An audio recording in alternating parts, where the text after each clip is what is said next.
Okay, good evening, good afternoon, and good morning to those of you who are joining us from across the world today. We are delighted and honored to have with us four professionals from a variety of different backgrounds in what we think is a very timely panel on an extremely important subject, creating an inclusive workplace culture. Welcome to Pandemic Punditry, Marie Roca-Jones, Shrey Gupta, Neha Mishra, and Rachel Perez. Hi. Hi, everybody. Hi everyone. So I know Neha's having a little bit of problems with her internet, and she'll join us shortly. But yeah, we'll proceed. I think she's on. So let me take a sort of a couple of minutes and put today's discussion into some context, right? So the pandemic has, prompted companies across the globe to allow their employees to work from home for the foreseeable future. Some have gone even further and taken steps into to having a majority of their employees to work from home almost permanently.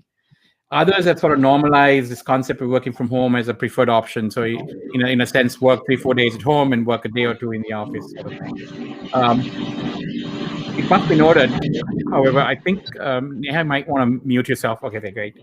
Uh, Sorry. Great. Thank you.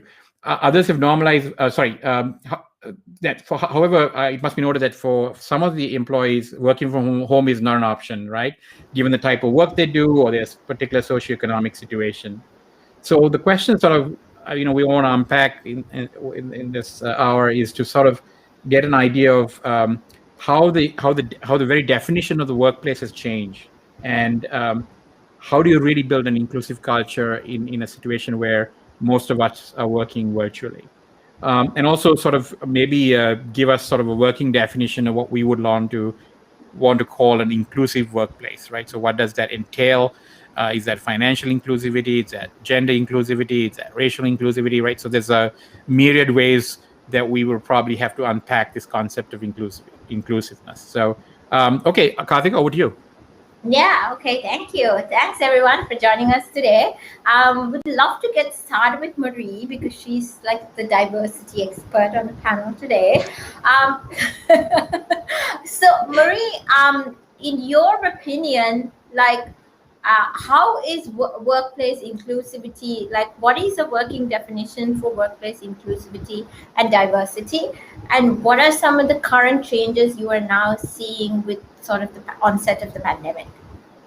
So I would say inclusivity looks at the intersectionality of all aspects. So it's not just looking at gender and race, but looking at neurodiversity, looking at physical disabilities, looking at classism. All that comes into play because if you're creating a workforce where you are looking at certain people that went to a type of school or have a certain experience, a cultural experience that other people haven't had, then you're not being inclusive. But it also, that's just the first part. This, I would say, the part that really means being inclusive is creating a safe space for belonging. So what I like to say is the workplace a psychologically safe space for the people that are employed there. And what that means is if I come in there as a person with a disability, um, is that place making me feel that I'm safe enough to be myself? Or do I have to be conscious every day of what I say and what I do and what people are going to say to me and how to respond to that? Am I going to have to deal with microaggressions and biases? And I think the pandemic is affecting this in two ways. On one hand, we're seeing where because a lot of people are using video such as Zoom, you have more of an opportunity to be seen. But it doesn't mean that you're also being respected and valued, but it gives you an opportunity to speak up. So, especially like women, for example, who may not necessarily have the chance to speak, can now speak. But then there's also the other side where, if the company is not being mindful of certain things, then people are being left behind. The digital divide is very important. Does everybody have the Wi-Fi capacity? So there's different levels and layers to inclusivity, but we have to realize it's not just gender and race. All Point right. well taken. Yeah. Rachel, Neha, and Shrey, what are some of the inclusivity barriers that you guys have personally faced or seen other people facing that you've helped them overcome? Do you have any stories that you'd like to share? Sure. I work for Galvanize, particularly in a program that serves underemployed and unemployed New Yorkers and is sponsored by the city of New York. So often these are people that are looking for a new opportunity. And we are blessed that it just happens to be very diverse because those are the people that need the opportunity the most, maybe haven't received it. And I think what happens with them is that the problem doesn't, it happens just in the companies. It starts way earlier. It starts from when they're at home and they're not in a culture in which perhaps like education is a topic of concern, and they don't talk about how is it going to be when you're out in the world. Maybe you don't have access to the right education. You go to colleges and don't have the right access, or maybe you don't visualize yourself in certain careers. And then by the time you're an adult, you're sort of like not in an equal footing as everyone else. So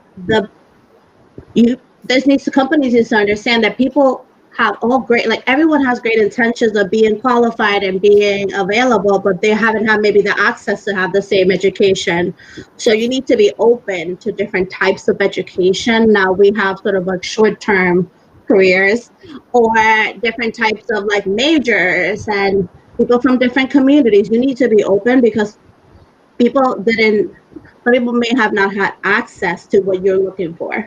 Maybe they couldn't do a PhD because they had to work. Mm-hmm. So know that you need as a company to be flexible and start modernizing yourself and be open to all kinds of different like backgrounds, education, income, anything. Shrey, I know you talk to a lot of women who make impact in the workplace. What's your sort of take, and what are some of the stories that you have seen? I think in the current pandemic that is going on, the division between physical and personal life has sort of vanished. And both of them have become very interlinked in this current pandemic because everyone's working from home right now. And in India, particularly, not everyone has good internet connection at home. So a lot of people are not able to work properly at home because of poor internet connectivity. So I think a very big steps need to be taken by companies in India right now of supporting employees in getting proper internet connection at home and also giving them proper furniture at home to work properly.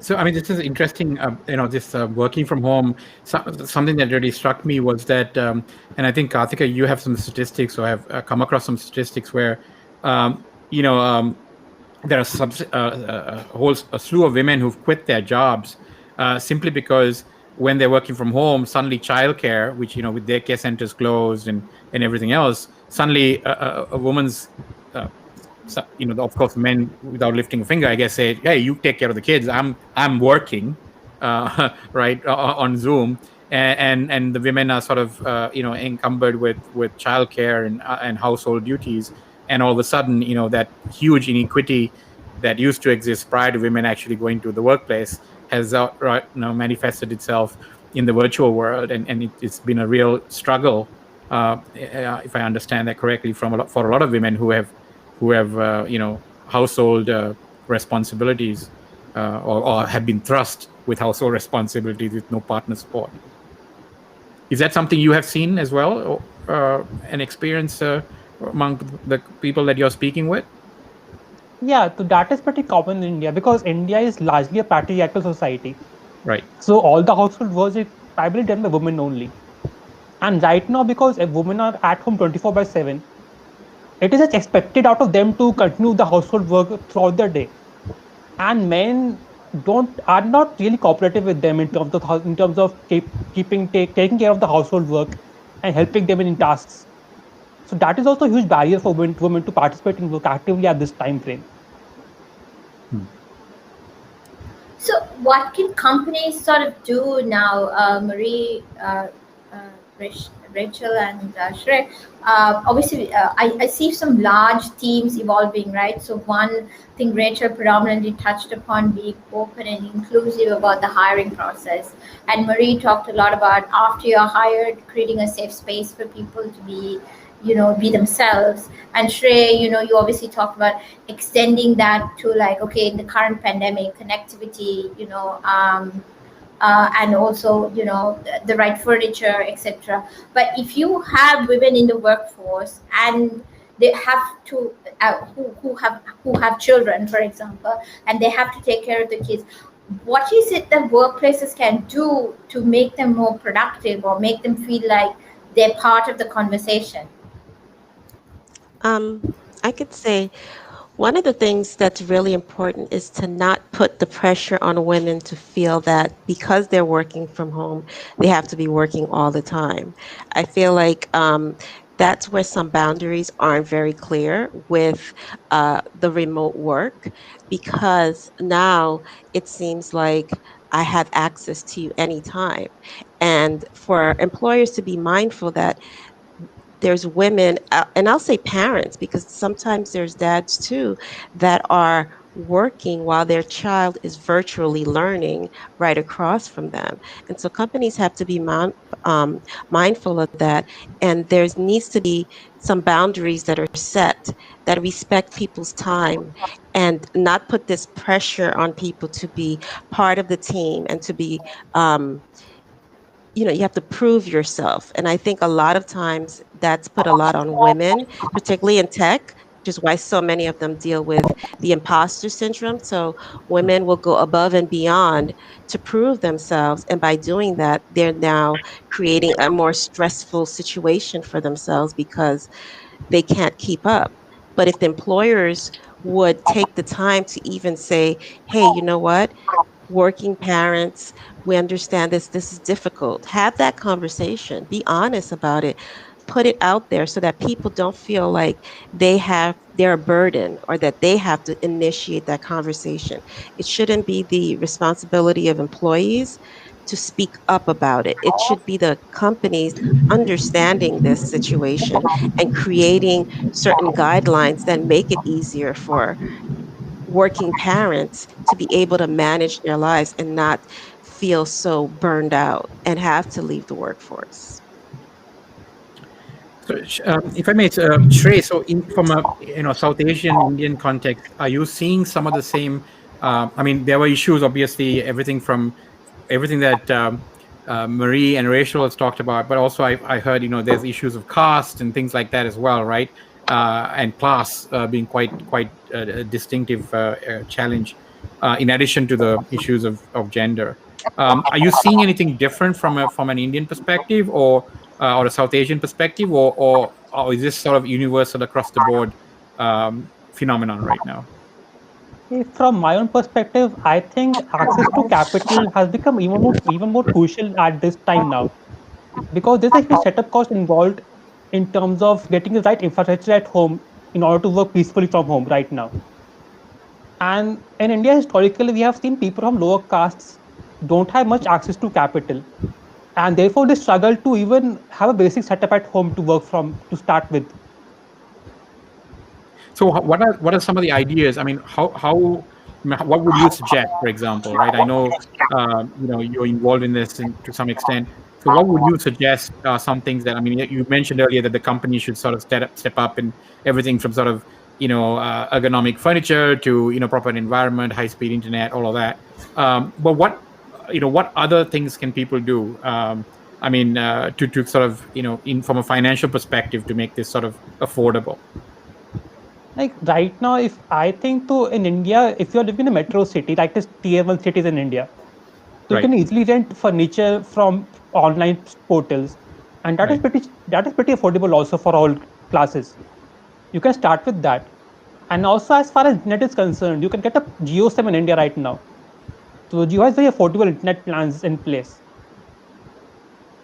So are you suggesting that the cost of that should be sort of arbitraged by a combination of private sector and government as well? Because I mean, there's all of this couldn't potentially fall to say a small business with 10 people, right?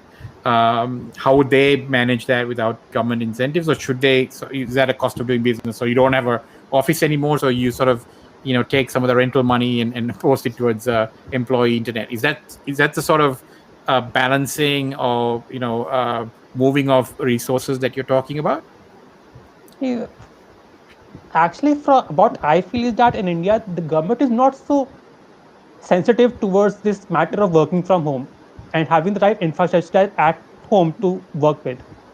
That is why the entire onus is right on private sector only to bear the entire cost of this entire setup movement. And in India, there have been some companies who have borne the entire cost of getting the right setup at home. But then not all companies can actually afford to do that for all their employees. Correct. Correct. So Neha, are you are we audible to you? That's most important. And then have you been? I don't know what.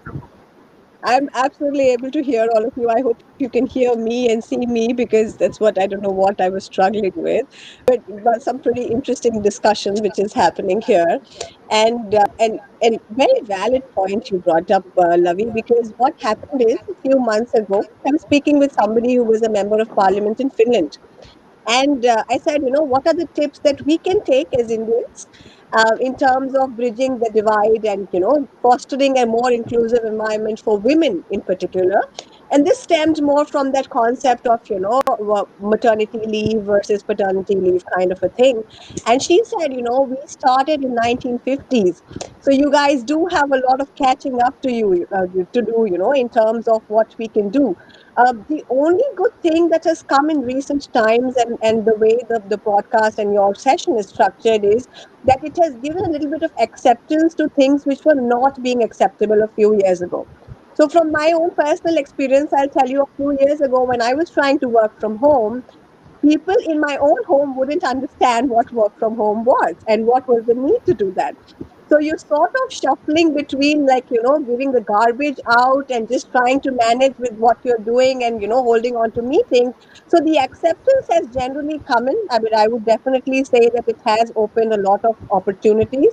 But like Trey mentioned, that, the challenges are still here in India. I would particularly focus on India in terms of how much we have to accomplish. And then fostering that environment is absolutely crucial.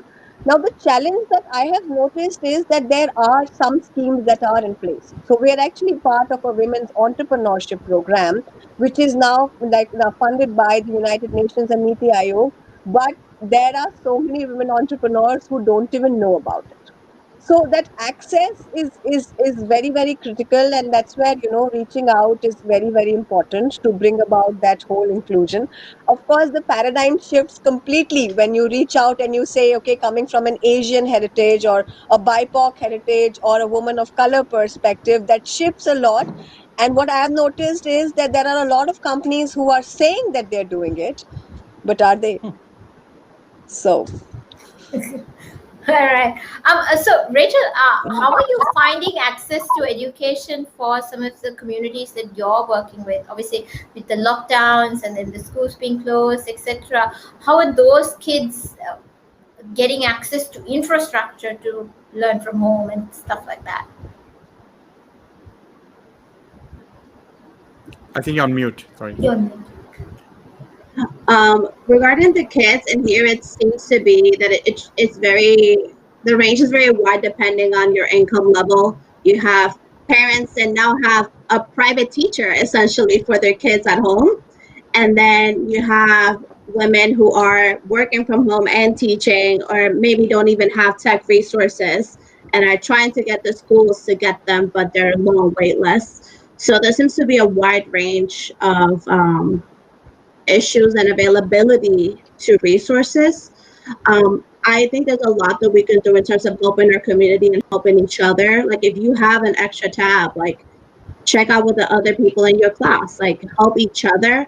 I think because we're so used to isolation, that sense of community has almost been lost in a way, or it kind of become out of touch with the people around us. So we need to make sort of like an extra effort to help our community to have those resources, but they're definitely not evenly split.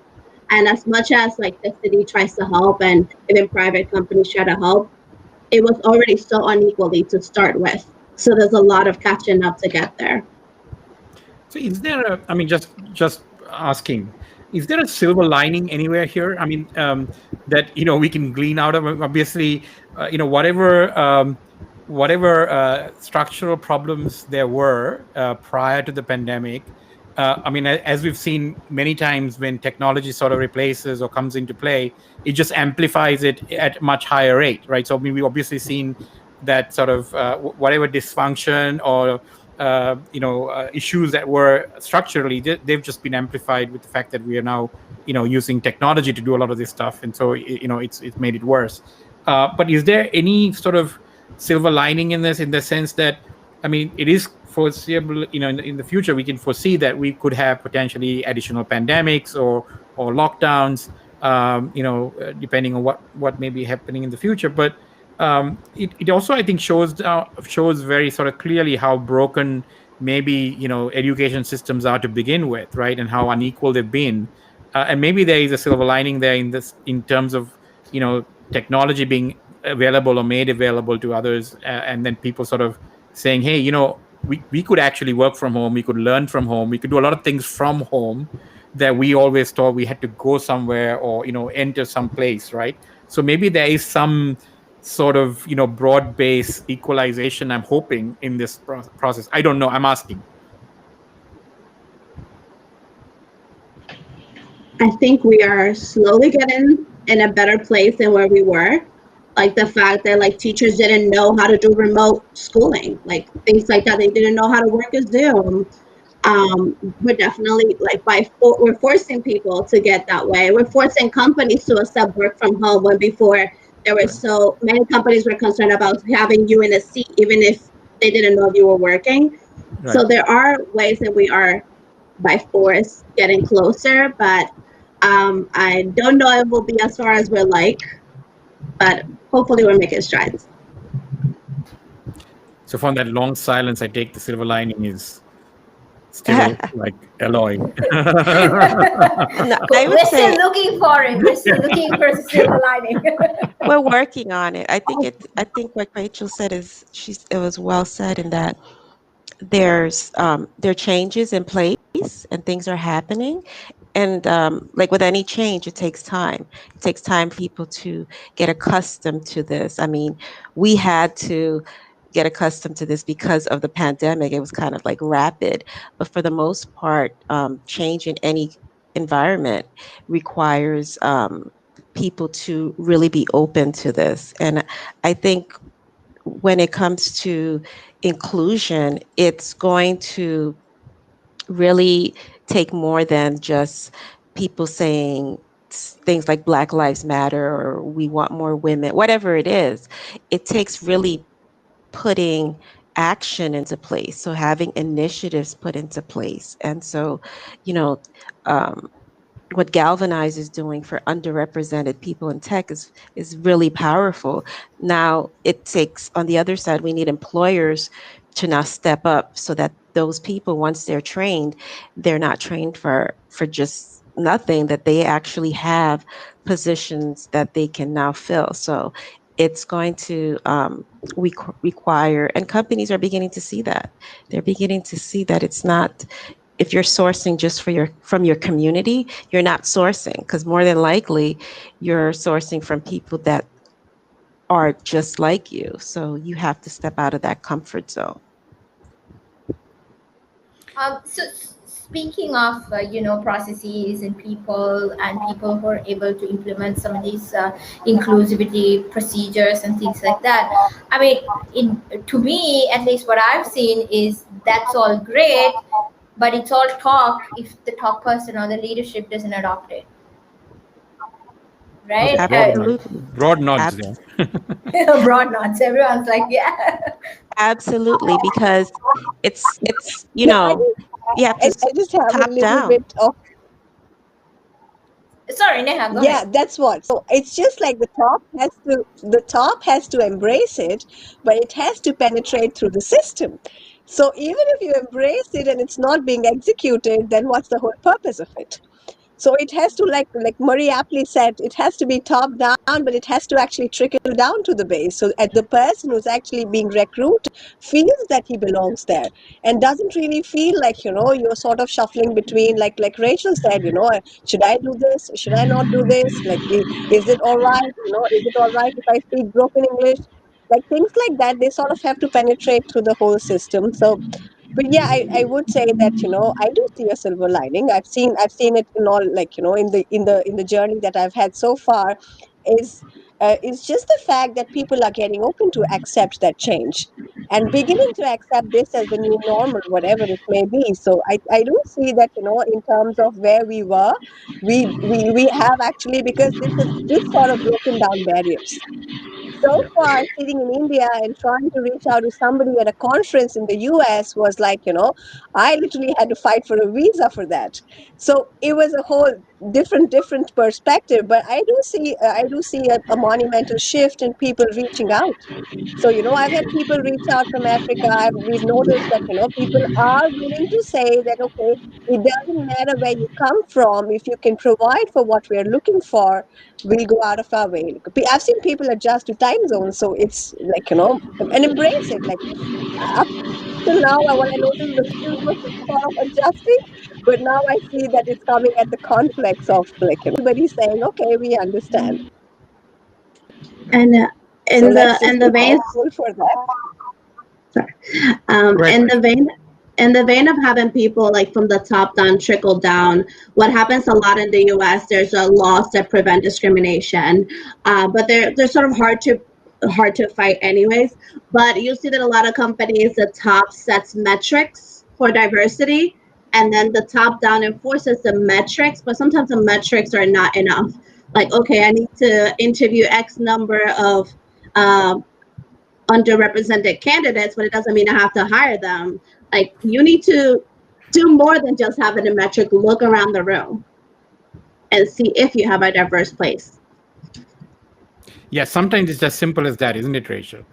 Look around the room. I think that's a really apt sort of barometer, right? I mean, look around the room. I mean, if everybody sort of looks the same, talks the same, you probably don't have an inclusive workplace, right? Yeah, but with a system, when you have the system that's skewed towards like white males, if you're a white male, why would you change that? Exactly. That's a great point. Why change something if you don't see it's broken? And if this is who you know and who you're comfortable with, and we have to be honest, as humans, we all have our own biases. And it takes someone who's being mindful of the fact that as a white male, I cannot represent all of society. It takes someone to think that if my board, if my leadership doesn't reflect the needs of people in society, then how am I really tapping into and really being inclusive to my customers and clients? How do you create products when the people who are creating them do not reflect the needs of people in our society? Like, if you think about it, this is why we have a problem with machine learning and AI with brown skin. I mean, it's something so simple, but it's so like mind-boggling that the fact that machine like AI, there's a problem with identifying brown skin, or that we have to worry about smart cars not being able to see us because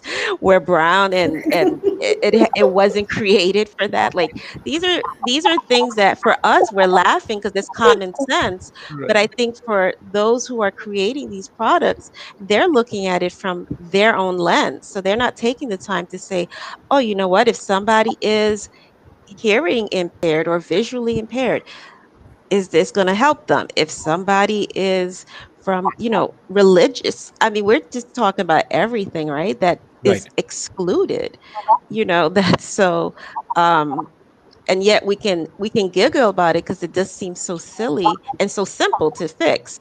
But I hear all the time, I have a sourcing problem. I can't find diversity or diverse people to hire. And I'm like, where are you sourcing from? I always ask, I always push back to that, like, where are you sourcing from? And so then you get the stumble, right? Because now they're using something very, it takes work to hire, to be inclusive and diverse.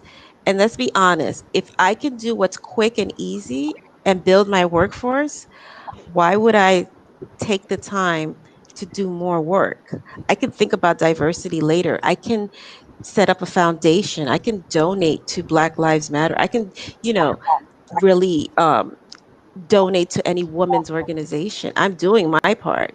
So that's how people see it. So is part of the answer then that, and I know some of you are involved in this, is to sort of, get more women and underrepresented people to start their own businesses and bring in people who are, in the margins. I mean, is that a strategy?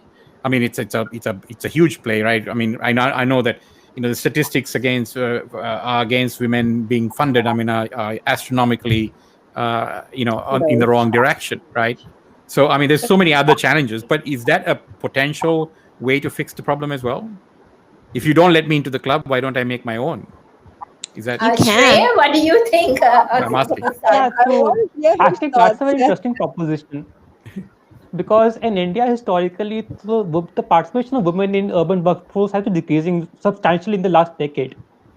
And research data says that even if 10% women work in the workforce in the next 10 years, then India would add at least $100 billion to its GDP. So that number is huge. Just 10% of women entering the workforce will have that much impact on the GDP itself. Wow. So I will dare to say in this debate, in this panel that we have, that having diverse company also will lead to increased revenue for the company. No, I personally believe that, but and encourage that in everything I've done. But, No. but it's funny that the math doesn't always translate in some people's head. It's like math. As we find out now, there's a lot of people in the US who have a mathematical problem. Adding up votes, but that aside, sorry, I had to use that. But there are some people who are mathematically challenged when it comes to certain types of math, right? So yeah, it's a very, very good point, right? Yeah, I mean, No, the we reason talk why about inclusivity in the workplace. Sorry, Neha. Sorry. The Neha, reason go why ahead. I wanted Shrey to say is because the change has to come from the men. So they have to stand up and say it's okay to have women around. It's okay for a woman to take lead and not become a case for taking lead. Not just like what a lot of time entrepreneurs in India, women-owned businesses are only women-owned paper. To change that, so it really has to. You have to, and that change would really come from. I really feel that men have to. It could be white, it could be brown, it could be any, but men generally step up and embrace that the fact that no, my wife is capable of much more, or my mother is capable of much more. It has to come from within. That's the reason why it's important to showcase that, and that's the reason why it's point is so valid. And thank you for putting him together. I think I appreciate that thought as well. No problems at all. Thank you. Yeah. So there's another point that Lavi and I were actually discussing a while ago. Actually, we were doing a panel on climate emergency, and we were talking about women's health issues. Right? It's crazy to think that almost 50% of women obviously menstruate, right? Like women menstruate, right? But Scotland now is the only country that provides products for free. Every other country you have to pay for it, or you have a luxury tax slapped on it. To me, that is fundamental inclusivity. Like, come on. Like, why do we have to pay a luxury tax for something that happens naturally to us every month? Without which a lot of people won't be on the planet, right? I mean, precisely, without which a lot of people won't be on the planet. So, yeah, because it's uncomfortable. It's uncomfortable to have those conversations. And I mean, I think here in the United States, we'll talk about so many other things, but when it comes to women's health, it's like hush hush, we're still fighting for just simple things as maternal health, where you know, unfortunately, we have, if I'm looking from the lens of Black women are dying from giving birth, something that women around the world do every day with, midwives. There's women that don't even go to hospitals in different countries. But here in a country where we have hospitals and women are not, and it's not just Black women, it's women, the doctors are not listening to them. And so women have to, fight more. And what Neha said is just spot on. If the men who are decision makers, men who are policy makers, men who are making these decisions spoke up and said, no, this isn't right. Yes, we have to support women. We have to do these things. We have to have these things in place. I feel like it's always those who are being marginalized that have to do the fighting. And it's not, we didn't create the system. So those who created it are in the better position to make it better. So we do need that. We do need, and as Neha mentioned, it's nice that Trey's here and speaking about this and speaking for women. So it gives us all hope that there's somebody out there. We don't always know who's out there speaking for us. So it's good to put a face and a name to who's doing the work. Good job, Shrey. Pleasure. Well done. So Shrey, and so maybe you can, if you could take a little bit of time to sort of give a little bit of background about specifically what you are doing for workplace inclusivity, or what Galvanize is about, what Esteem is about, what the Finlit project is about, and Shrey, yours as well. Maybe that will be helpful for everybody in the event that there are people listening who might want to use those resources. So I want to make sure we do a shout out to what you do. Yeah, so sure. So I work in legal pay. So legal pay is a litigation finance company in India. So we fund lawsuits and arbitration in India. So in Okay. that, we also fund matrimonial disputes involving women, marginalized women.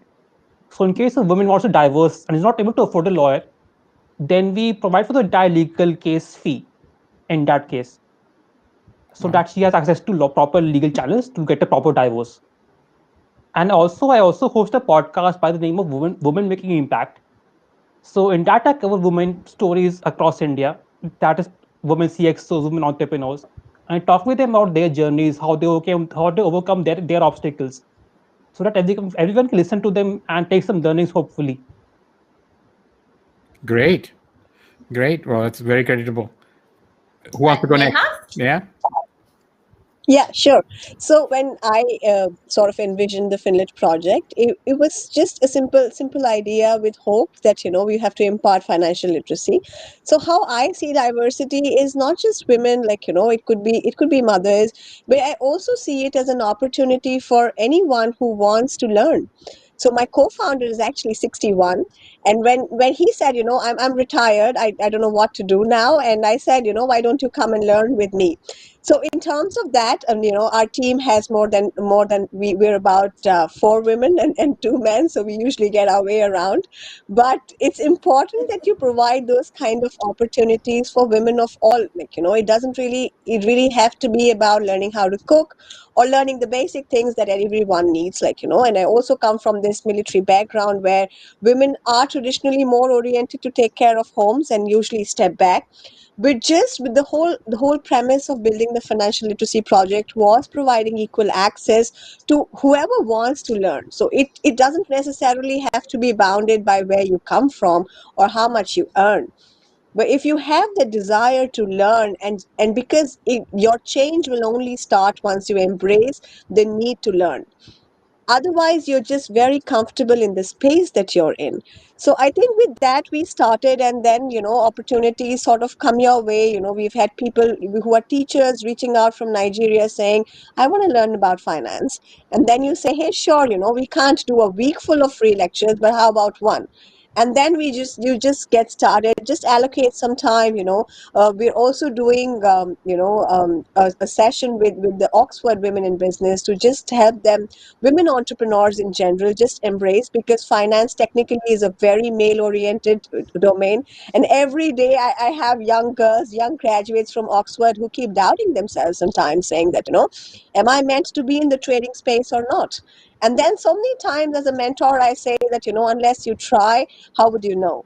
So it's just about embracing that, embracing newer opportunities, reaching out to people. And that's just the whole purpose of the Finlit project, is that we foster and build a more financially inclusive culture, and where sort of like there's this outburst of fintech products, but just the fact that they need to be embraced better and embraced well by a consumer who's a conscious consumer.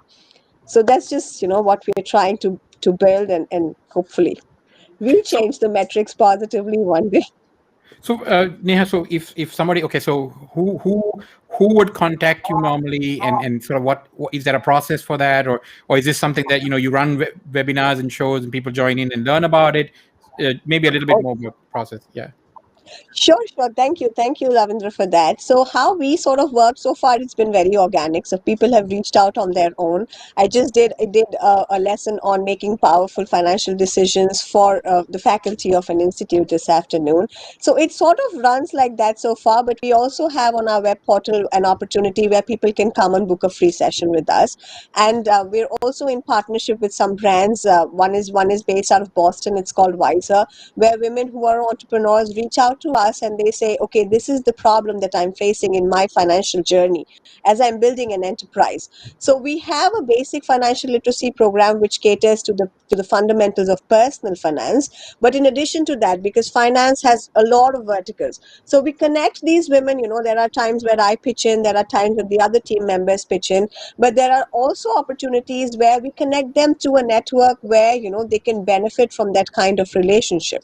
So that's all absolutely accessible through the portal that we have. They can come and book sessions with us, and of course reach out and just say that, yeah, I do have a financial problem. I've noticed that more often than not, the attitude is the real problem. So yes, everything else falls into place if your attitude is in place. So it's just about that.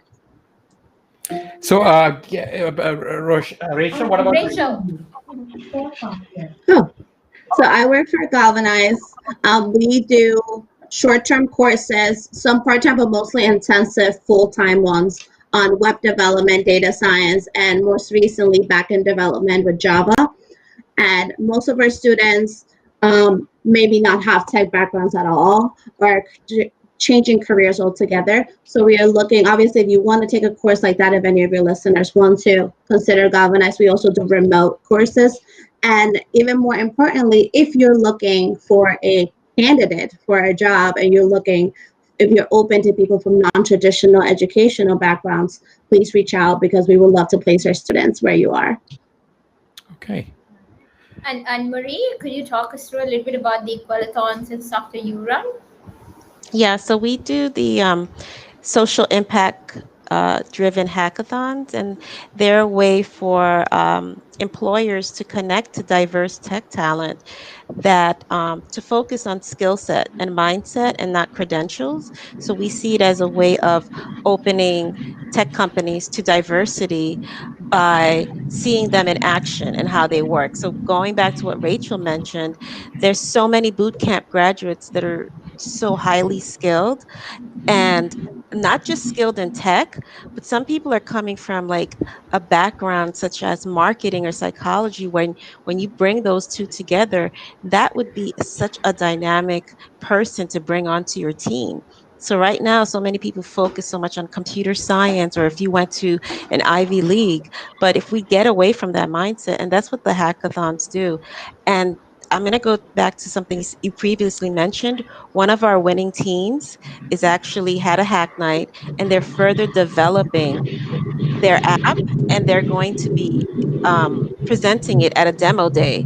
So excited to see where um, something that's created from a hackathon is now potentially going to give them an opportunity to have a product. So it's really giving people that platform and letting employers see it's not just based on where you went to school and who you are and what you look like. It's what can you do and the quality, who you are, what are your qualities? Great. I'm sure that we can probably post some of your websites on our program so that, you know, if people need to reach out. Neha, is your program a part of a global thing, so anybody from anywhere in the world can contact you, or is it just Absolutely. India based? Absolutely. No, Okay. no, no. And Absolutely. what? Okay. And Marie, are you also global, or you're US based mostly? Global. So we're excited about that. Global. Okay, great. So we have two global things. And Rachel? We have most of our programs are on campus, but we do have a remote option that anybody can join. Okay, sorry, and Shrey, I guess you're pretty much on the Indian side of things. Yeah, I'm only focused on India. I mean, it's 1.3 billion people only, but okay. It's a pretty big area of the world. Okay. Sorry, Neha, I interrupted you. You were going to say something. So I just wanted to reiterate Marie's thoughts. So I actually mentored at one of her equalitons. I woke up at 4 a.m., but I had the time of my life, like connecting with people from Valencia. I think one lady was from Valencia, one was from Nigeria. So it was like, you know, this amazing group of women who came together and they were building this fascinating product. So I think it's just about opening opportunities, and let's just make that the most of the silver lining we see in the pandemic. So it's just about that. I'm glad you picked up on the silver lining thing. I you know, from a personal perspective, I mean, the fact that I'm talking to all of you is a silver lining of this pandemic, right? Because we never started this. I think Shrey started his podcast in April. We started this in April as well. And you know, it's been a fascinating journey. We've been connecting with people from all over the world. And that's, I mean, I guess if there was a silver lining, it would be that, and that, you know, we made so many connections with people, you know, that we haven't personally met till now, and maybe the world, you know, is growing closer that way rather than further apart, right? So yeah, that is a silver lining, I guess. Kartika? Yeah, indeed. So I just wanted to focus a little bit. Obviously, we talked about the workplaces and things like that, but also wanted to talk about, you know, the current political climates globally, and how maybe the last 4 to 5 years, whilst there's been a lot of progress, it's also been like 2 steps forward, 10 steps back sort of thing for the world almost, right? Because a lot of leaders are kind of doubling down and just really becoming hardcore about, shall we say, quote unquote, conservative values. How do you see some of that stuff affecting how, you know, the microaggression and the biases that already exist in the workplace? Marie, your eyes went down. Because I just thought like how difficult the last 4 years have been for so many groups, right? And there's that silver lining. It looks like there's a light at the end of the tunnel, and but there's work to be done, because I think what this administration has shown us here in the United States is that the hidden pockets of where there's so much, for lack of a better word, hate, and just the election results shows us also that there's a big divide, right, in where people are, and we don't know who they are. So I think that's the scariest part, is that you don't know. We thought we knew, but we don't. And these next 4 years is going to be about rebuilding and coming together. And I hope that from a global perspective, that we can start to regain the trust of other countries, as well as rebuild relationships that were maybe fragmented because of this administration.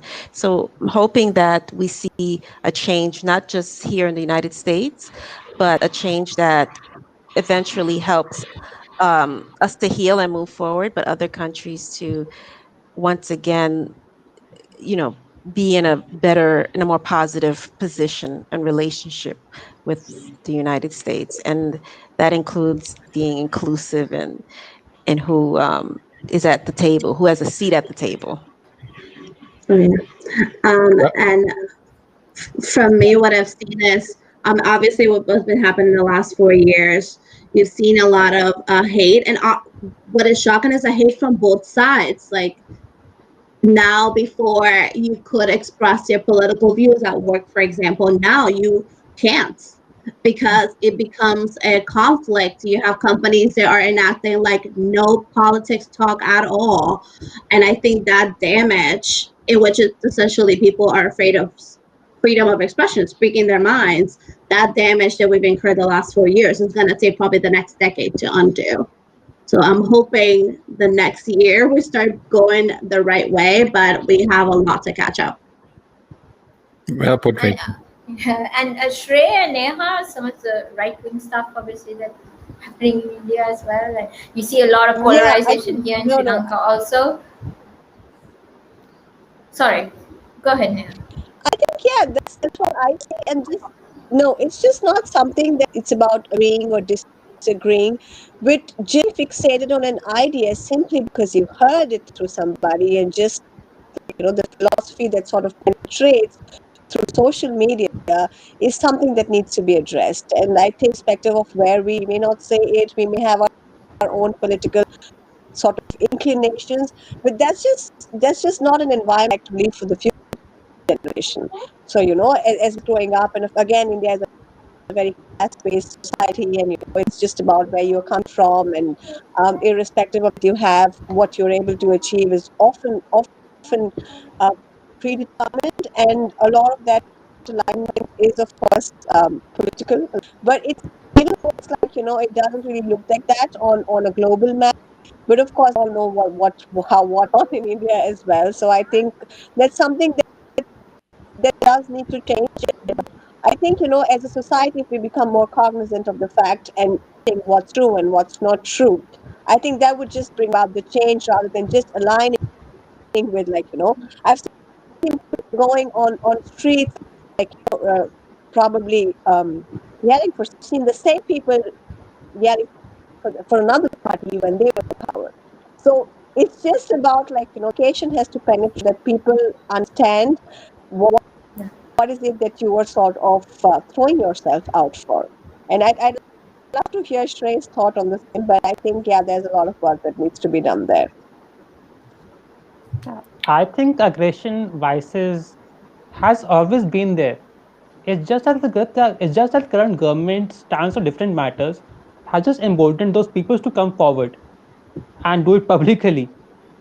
I just think education is the most important thing that can actually solve all the problems that we have in this world at a truly mass scale. Otherwise, everything will continue as it is. Yeah, I just read a very interesting statistic. I heard a very interesting one on CNN that only 1/3 of Americans actually have a college degree. So that number was actually quite, it was on CNN, because there's a huge controversy because Mark Rubio, I guess, called on, had this very anti-elitist, tirade against the incoming administration.